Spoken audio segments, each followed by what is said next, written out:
E você pode pensar, puxa, o engenheiro ele vai sair, vai poder trabalhar numa fábrica. A realidade é que a gente sai e vai virar o quê? Trabalhar em banco, não é? É até curioso, né? Que você, né? Você fala assim, pô, eu tenho toda a Você ciência. do quê? Não, eu sou mecânico e ele é eletricista. Eu falo elétrico, mas você olha. É mecânico, você é eletricista. Um dos meus melhores amigos de infância, de adolescência, é engenheiro. Do meu grupo, eu virei historiador, um outro amigo meu virou psicólogo e a gente tem um rio de engenheiros.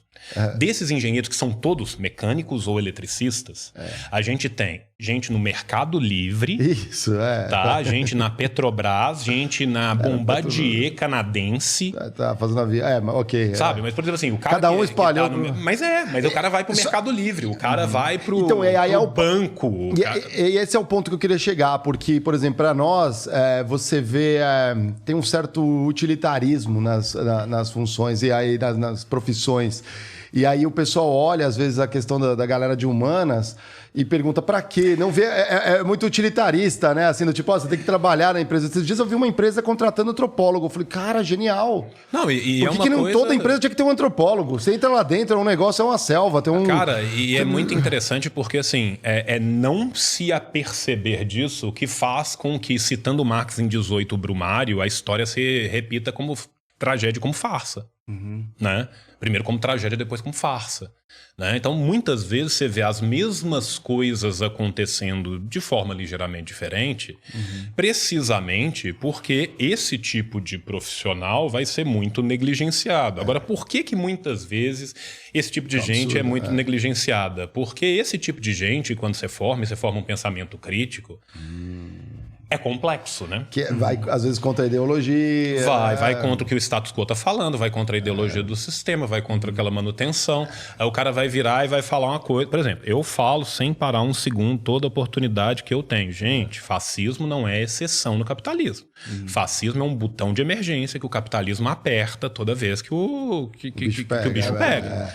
Enquanto a gente tem o mesmo modo de produção e o mesmo modo de exploração, a gente tem uma tendência gigantesca de ter resultados muito próximos e muito análogos. Legal. Né? Então, assim, a gente vê repetindo um fenômeno que aconteceu na transição da década de 20 e 30 do século passado, não é à toa.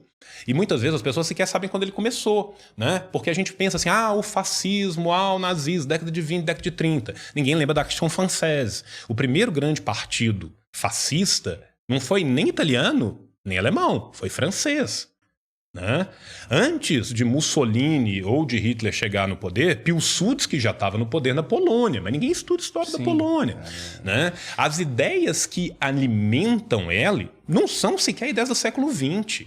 São ideias do século XIX na transição para o século XX e outras até mais antigas, né? Que estão ligadas com o colonialismo, que estão ligadas com o imperialismo. A primeira pessoa que usa o termo solução final é um canadense em 1913. Mas você não sabia. Ele usa para as populações indígenas, para as populações autóctones do Canadá. Ele era o que seria o análogo à FUNAI canadense.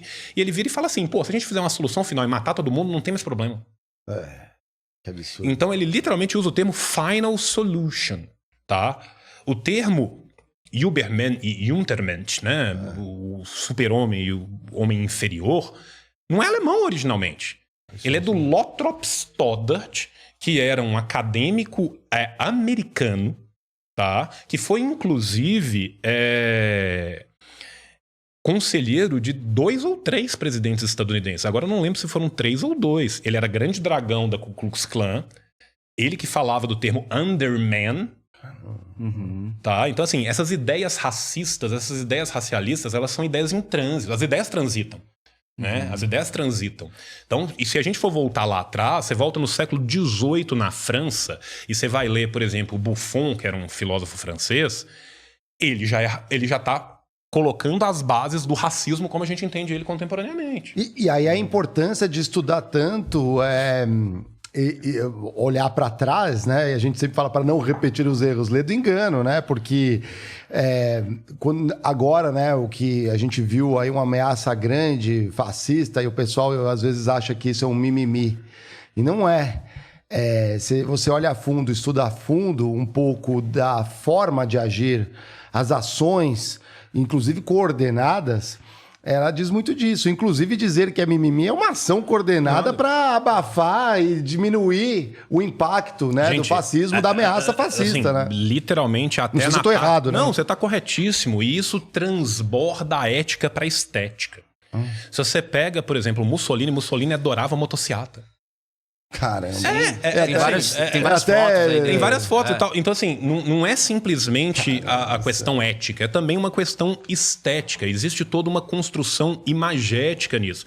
E isso veio, gente, das ciências humanas. A gente tem que lembrar que a ideia de psicologia de massas foi importantíssima para a construção tanto do fascismo quanto do nazismo. Você tá falando de Freud? Não, eu tô falando da ideia de pensar como que as massas vão reagir a certos estímulos, né? O Wilhelm Reich escreve criticando, como que, assim, escreve de um ponto de vista crítico, ele era contra isso, mas ele está falando, ele tem um livro que chama Psicologia de Massas do Fascismo. Tá? Esse livro é lá da década de 40. Ele já está falando como que eles fazem para organizar as pessoas, quais são os mecanismos psicológicos que são usados para isso. E isso é uma área do conhecimento que estava sendo desbravada em 1920. Tá? Isso é ciências humanas.